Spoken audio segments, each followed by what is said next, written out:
প্রশান্ত মহাসাগরের পূর্বাঞ্চলে আবারও একটি নৌযান লক্ষ্য করে হামলা চালিয়েছে যুক্তরাষ্ট্র। এতে প্রাণ গেছে অন্তত ৩ জনের। মাদকবিরোধী অভিযানের অংশ হিসেবে এ হামলা বলে দাবি করেন মার্কিন সেনাবাহিনীর সামাজিক যোগাযোগ মাধ্যম এক্সে এক বার্তায় যুক্তরাষ্ট্রের সাউদার্ন কমান্ড জানিয়েছে, শুক্রবার বেআইনি তৎপরতার খবর পেয়ে একটি নৌযানকে তাড়া করে তারা। মাদক পাচারে জড়িত ছিল সেটি। উথকম কমান্ডারের নেতৃত্বে যৌথ টাস্ক ফোর্স পরিচালনা করা হয় এই অভিযান।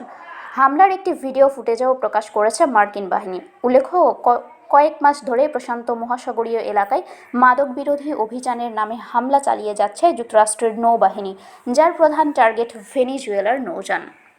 শারমিন শিমু, বরেন্দ্র টেলিভিশন।